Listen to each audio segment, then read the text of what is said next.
Hello friends and welcome to Sustainable Prepping, your home for fear-free emergency preparedness and a sustainable life. My name is Brecky and today we are going to be looking at our 2022 emergency preparedness goals to see how I did for what I was planning this year. If you're new, I want to say a great big welcome. I'm so glad you found my slice of the internet. This is your home for progressive prepping, emergency preparedness for progressives from a fear-free standpoint. We're going to be talking about homesteading and mindfulness when it comes to gardening and self-reliance, and we're going to be talking about feminist homemaking. So if any of those topics sound like they're up your alley, you're in the right place. If you're not new, I want to say a great big heartfelt welcome back. It is almost 2023 and it is time to look back on our 2022 goals. I'm at my in-laws' house. We are celebrating the birth of Jesus. We are enjoying our family time together, but I'm taking a few minutes to look back over 2022. We will not get back to our house until right before the first of the year. So really, it is a great time to evaluate, to begin to inventory, to take stock, and then to use that to plan ahead. I recently went back and watched my video on my goals for 2022, which I will make sure is linked up above for you, and was evaluating what I accomplished, what I didn't accomplish, and thinking about all of my goals in light of what has been a very topsy-turvy year for us. For those of you who are new to my channel, in August, my family moved from West Virginia to North Carolina. It wasn't necessarily totally unexpected, but it certainly was not in our year-long plan and was something we didn't know was going to happen until the end of May. So it was a very big, tumultuous time, a very quick turnaround. We also did quite a bit of traveling in June. My grandmother passed in the beginning of July. So it was just a lot of big life events. The loss of my grandma, moving, my husband starting a brand new career, leaving academia and going into consulting, and just a very big shift for us. I also became a stay-at-home mom and have been a homemaker since August. I will go back to work in January, and I'm very excited about my part-time job that's going to allow me to make some income and to do some work that I really love outside of the house. So it's a lot of tumultuous change, and all of that affected our emergency preparedness goals. So let's dive into my goals and how I did. All right, my first goal was to get to a certain point with my long-term storage. Now, I have a really robust working pantry. I have a 90-day mid-tier pantry, and I was really working on expanding my long-term food storage. Now, this is the stuff we intentionally put together with the idea that you're not going to touch it for 10, 15, or more years, and it has a 20 to 30-year shelf life. So this is the stuff that is intentionally not in your rotational pantries, but is meant to be there for long term. Of course, you can use it, but you intend that it will be the stuff you set and forget if you're going to do that method at all. For my family of 6, I wanted to add 2 to 4 more buckets of rice, 2 to 4 more buckets of beans, 1 bucket of sugar, and 1 bucket of salt.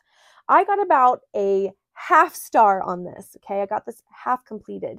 I did add 3 to 4 buckets of rice, and I did add 3 to 4 buckets of beans.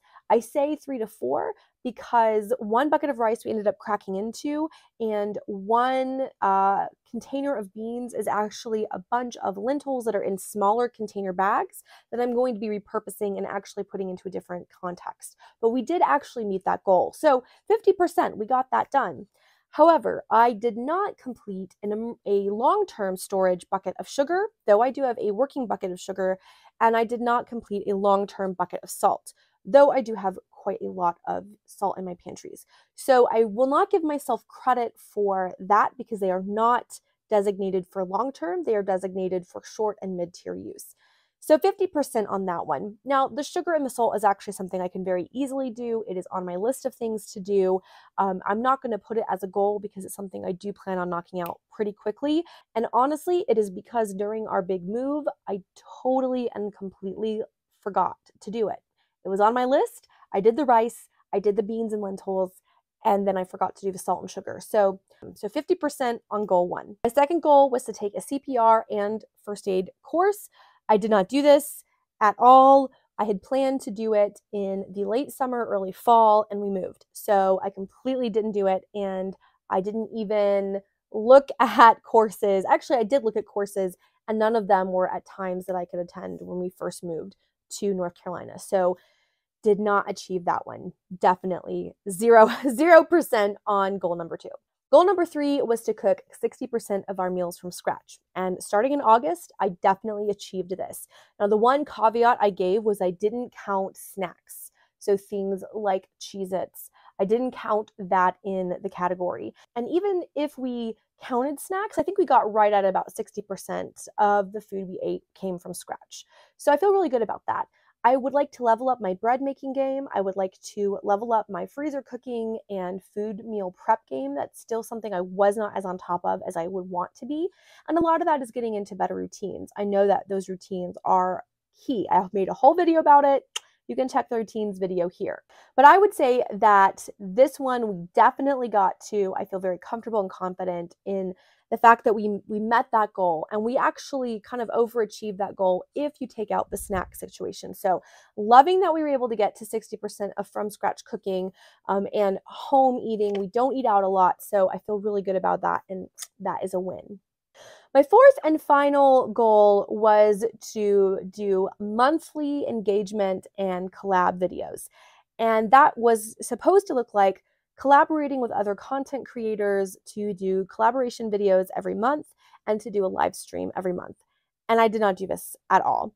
There's a lot of reasons. Some were that I just wasn't able to connect with the kind of content creators that I felt really were furthering my message of fear-free preparedness, of progressive homesteading and preparedness, and feminist homemaking.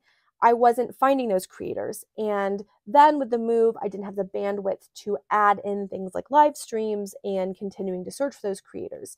So it really wasn't until August and September that I was on a much better schedule. I was posting as regularly as I wanted to be, and I was able to be investing the kind of time into this community that I want to. I don't know that this is something that I'm going to pursue, as again, I only found a handful of content creators that I think are in the same vein. That doesn't mean there aren't people out there, I just haven't found them yet. So this is a place I would love to get your input. What do you think we should be doing? Like, what vein would you like? Would you like live streams? Would you like collaborations? Would you like more things over on Instagram? Would you like more things in the Facebook community? Would you like me to be doing more content here? This is something where I'm very happy to meet the desire, because I have a certain bandwidth for the amount of content I can create, but I'd like it to be tailored to your desires and your interests. So I would have to say that I got a big fat 0 on this fourth emergency preparedness goal. Granted, it's more about the channel than it is my actual prepping. I also want to say that I had a massive amount of change this year. So the fact that I accomplished anything feels like a win. Moving from a house with a garden and a much larger kitchen space and generally, more living space to a tiny skinny townhouse with no garden at all was a huge shift. And managing boxes and looking for a new house that we're hoping to purchase something in 2023 and getting the kids enrolled in a new school and it's been a lot of change, a lot of new experiences for our family. So I feel good that even though I only got like a 1.5 out of 4, I'm not sad about that. I'm always progressing towards something better. So yeah, I failed. I totally failed. Absolutely, bar none. But I don't feel bad about failing. I'm going to consider these goals and think about what is going to be most important as I look forward to the future. I will focus again on emergency preparedness goals, not necessarily on specifically homesteading or homemaking goals, but I do think those two areas absolutely support the first area, which is my preparedness. The world is continuing to be uncertain. It is a wild time that we are in, but we don't have to be afraid of it. And creating goals, specific, reasonable, achievable, measurable, and time-bound goals, SMART goals, these are the ways in which we can benchmark our successes. So I'm going to be making some new goals. You'll see that in an upcoming video, but I failed. By all accounts, on paper, I failed. However, I have a really robust long-term pantry because I actually went above and beyond with the first half of my goal. And I have a really strong midterm pantry, and that was where I put a lot of my energy. I have a good working pantry despite moving and having to leave a lot of my investment, my food investment behind. I feel much stronger about some of the community I'm beginning to build in real life. And I'm hopeful that when we're able to purchase a home, it will give us the gardening space to really invest in growing a portion of our own food and hopefully producing some of our own energy. So comment down below and let me know, how did you do on goals? Did you make goals? And did you achieve your goals? Or were you like me and did you fail miserably?